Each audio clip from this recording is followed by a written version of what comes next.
মা কি করছো? আমি যে মাছ কাটছি। কি মাছ জানো? এই দেখো, বাইন মাছ। বাইম মাছ? হ্যাঁ, ও, তুমি খেতে পারবা? হ্যাঁ তাই? হ্যাঁ খেতে পারবো তো। খেতে পারবো তো। আর কিছু শুনবা? না। আর কিছু শুনবা না?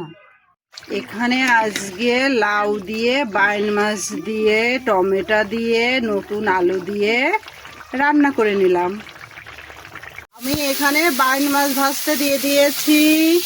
এখানে আমার ভাত রান্না হয়ে গিয়েছে।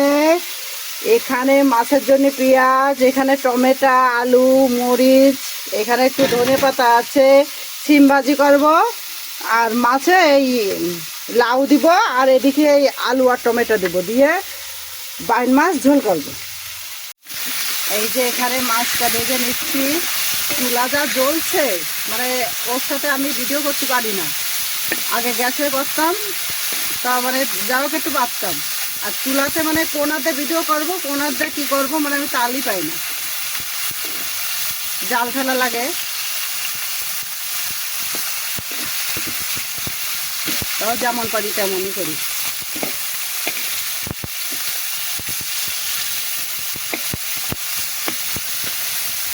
আমার মাছটা ভাজি হয়ে গেছে, আমি এখন নামিয়ে নিচ্ছি।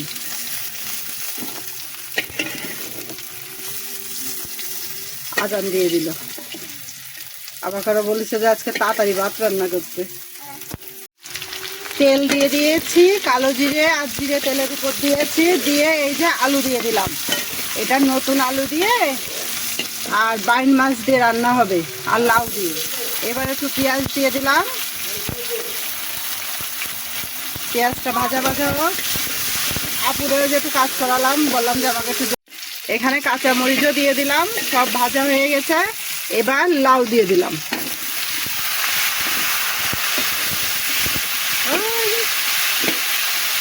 পড়ে গেল। এবার লাউটা ভাজা হতে লাগুক।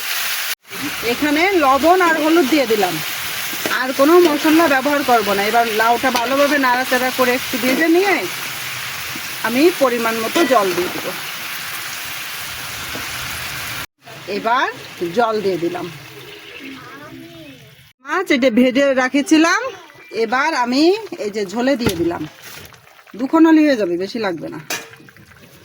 এবার টমেটো দিয়ে দিলাম, চিল্লাতে থাকে শুধু। আর এবার দিয়ে দিলাম ধনেপাতা। আমার বাবা এই শিঙি মাছ কিনতো, বাইন মাছ কিনতো, এই শীতের সময় এরকম লাউ দিয়ে রান্না করতে পারতো। আমার খুব পছন্দের খাবার। এখানে আজকে লাউ দিয়ে, বাইন মাছ দিয়ে, টমেটো দিয়ে, নতুন আলু দিয়ে রান্না করে নিলাম।